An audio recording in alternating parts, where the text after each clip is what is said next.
બોલો.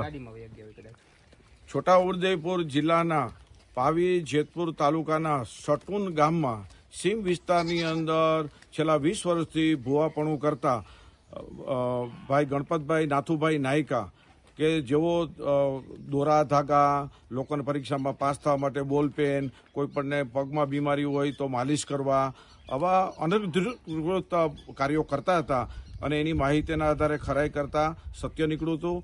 એમને આજે કબૂલાત આપી. તેઓ કબીર પંથના છે, શિષ્ય છે અને તેઓ બધી કબૂલાત આપી કે કોઈ પણ મહિલાના પગની અંદર આવી રીતે માલિશ કરાય નહીં મંજૂરી વગર.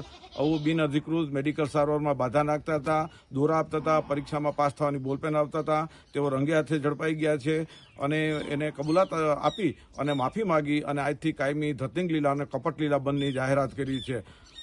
આજે જે સટુન ગામની અંદર સીમની અંદર દોરાદગા ઘણા સમયથી લોકો ત્રાહિમામ હતા અને લોકોને આર્થિક રીતે શોષણ કરતા હતા. 1,000 થી 25,000ની ફી વસૂલતા હતા, 5,000 રૂપિયા પ્રસાદીના નામે લેતા હતા. આ બધા ધતિંગ લીલા વિજ્ઞાન જાથાએ સમાપ્ત કરી છે.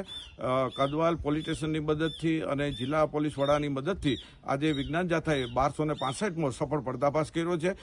અમે લોકોને અપીલ કરી કે આવા કોઈ પણ હિન્દુ, મુસલમાન, ક્રિશ્ચિયન કોઈ પણ દોરાધાગા કરતા હોય કે ધતિંગ કરતા હોય અને લોકોને માનસિક ઈજા કરતા હોય તેની સામે નવા વિધેયક પ્રમાણે ફરિયાદ દાખલ થઈ શકે. ફરિયાદ કરવા આગળ આવો અને આવા ધતિંગ લીલા કરતાની દુકાનમાં કોઈ જવું નહીં તેવી પણ જાથા અપીલ કરે છે.